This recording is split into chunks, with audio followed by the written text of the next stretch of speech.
señores, Nicolás Dujovne manifestando. No volvamos al fondo, Carlos. ¿Qué es eso? Bueno, hay una campaña extrañísima, organizada por el exoficialismo, donde asocia el arreglo con los holdouts con volver al fondo. Justamente me parece que es casi una propuesta contrapuesta a la del gobierno, que es salir del default, poder financiarse en los mercados internacionales para no tener que ir al fondo. Entonces, estira la explicación. Vamos a estirar la explicación. La Argentina tiene una deuda con aquellos bonistas que no entraron a los canjes de 2005 y 2010. Era de 6.000 millones de dólares, pero la fuimos regando y creció, y hoy es un arbolito de 18.600 millones de dólares porque fue creciendo una tasa acumulada anual de 8,5%, que son los punitorios, los intereses. Entonces, no por no haber pagado, eso no dejó de crecer.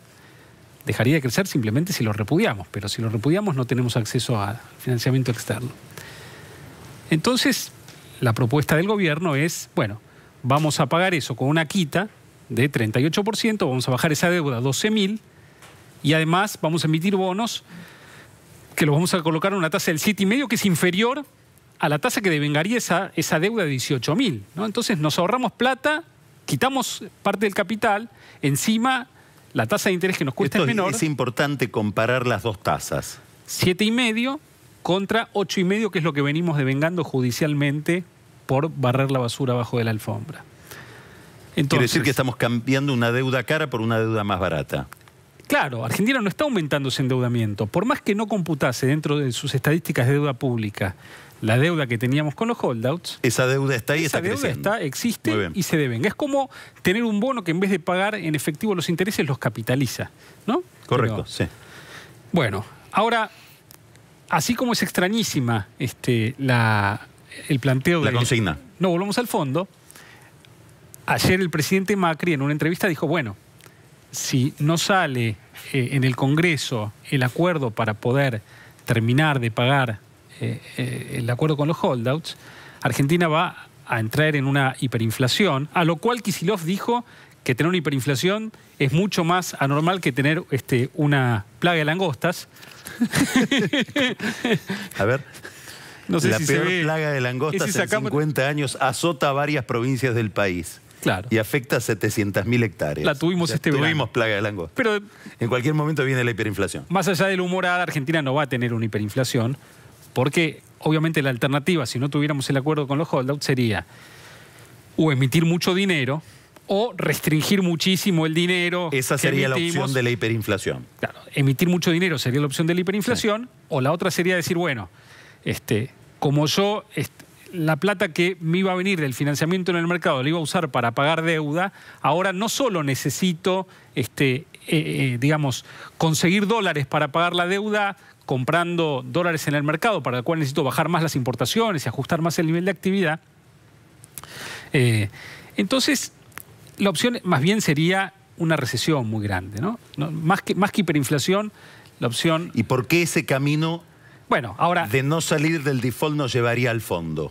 Bueno, para evitar esa recesión, obviamente, el gobierno, antes que entrar en esa mega recesión, iría al fondo, que justamente entonces lo que pasaría si fuera exitosa la propuesta de no vamos al fondo, no votemos el acuerdo con los holdouts, ¿no? Quiere decir que el arreglo con los holdouts, la salida del default, es el camino paradójico para no ir al fondo.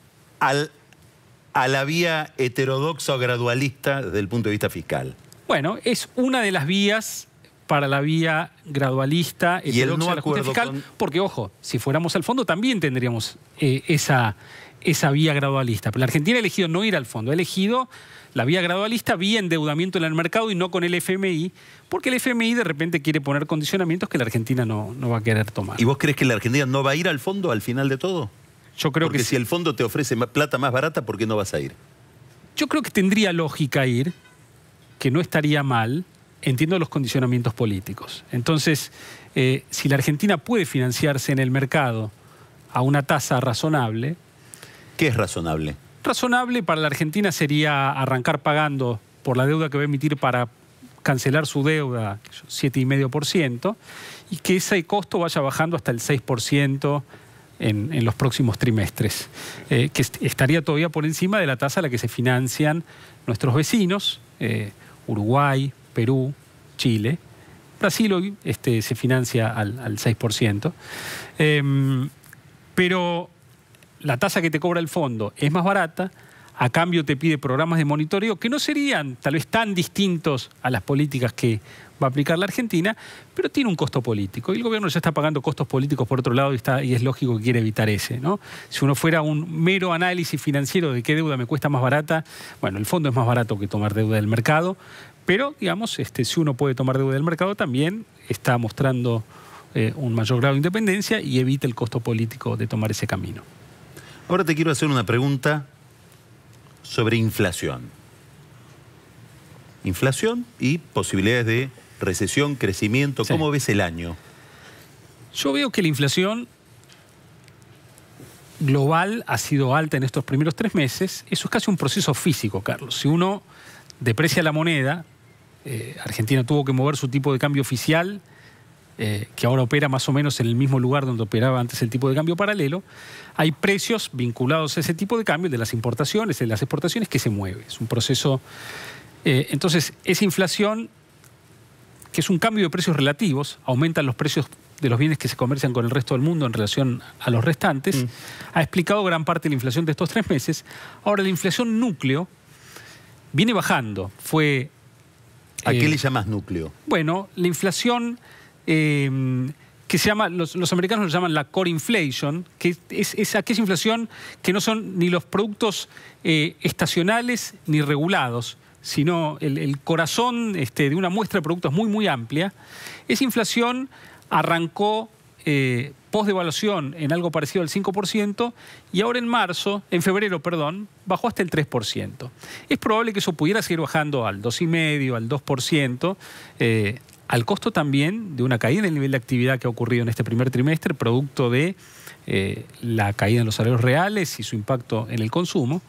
Y yo creo que... ¿De cuánto es esa caída? Bueno, yo creo que el primer trimestre la economía argentina se está contrayendo algo así como 2% interanual. Es una recesión moderada comparada con otras que tuvo la Argentina. Es algo inferior a lo que cayó la Argentina en 2014. La recesión anterior había sido en 2009, con la crisis internacional y con la sequía. Entonces, una recesión del tamaño de la del 2014, la de 2009, en esta parte del año, y que tiene alguna chance de ir mejorando hacia adelante cuando, de la mano de los cierres de las negociaciones paritarias, los salarios reales empiecen a recuperarse un poco y donde eso puede eventualmente empalmar con un aumento en la inversión, producto de la baja en el riesgo país, del cambio de clima, de que muchas empresas están recuperando rentabilidad de la mano de un tipo de cambio que ahora es más realista y que impulsa a algunos sectores que comercian con el resto del mundo.